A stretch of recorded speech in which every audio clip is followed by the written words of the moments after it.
Hello! দিনটি ছিল ১৭ই জানুয়ারি। আমার ঠিক অ্যানিভার্সারির পরের দিন হঠাৎ প্ল্যান যে দার্জিলিং যাব। তো ওই মতে আমরা ভোরবেলা বেরিয়ে যাই। নিশিগঞ্জ থেকে আমরা বাসেই গিয়েছিলাম শিলিগুড়ি অবধি।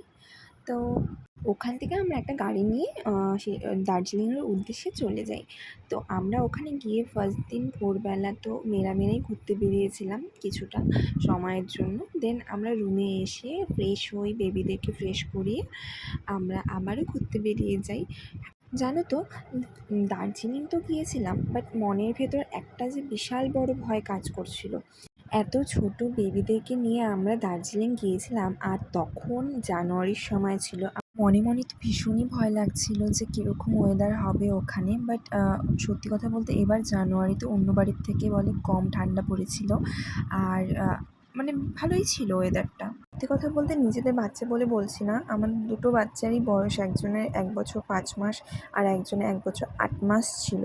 তো ওরা এতটা অ্যাডজাস্ট করেছে আর এত সুন্দরভাবে এনজয় করেছে জিনিসগুলো, মানে সত্যি আমি নিজেই অবাক হয়ে গেছি যে এতটা করতে পারে ওরা। আর মানে ওদেরকে নিয়ে যেহেতু ঘুরেছি সেরকম ভিডিও করতে পাইনি। দেন যেদিন আমরা চলে আসি সেদিন সকালবেলা ভাই বোন মিলে টয় ট্রেন দেখবে বলে হোটেলের নিচে দাঁড়িয়েছিল। তো ওরা টয় ট্রেন দেখে ভীষণই এক্সাইটেড হয়ে গেছিলো। আর তোমরা বলো তো এই জায়গাটা কোথায় ছিল দার্জিলিংয়ের, চেনো কি না? তো তারপর আমরা যখন দার্জিলিং থেকে নিচে নেমে আসি তখন আমরা একটা হোটেলে ঢুকি। আর তখন ওখানে আমার ছেলে আমার সাথে একটু টাইম স্পেন্ড করছিল, একটু গল্প টল্প করছিল। ওই ভিডিওটাই আমি নিয়ে নিই। এটা একটা স্মৃতি হিসাবে আমি রেখে দেবো বলে। আরও অনেক জায়গায় ঘুরেছি, বাট ছবি বা ভিডিও সেরকম নেওয়া হয়নি।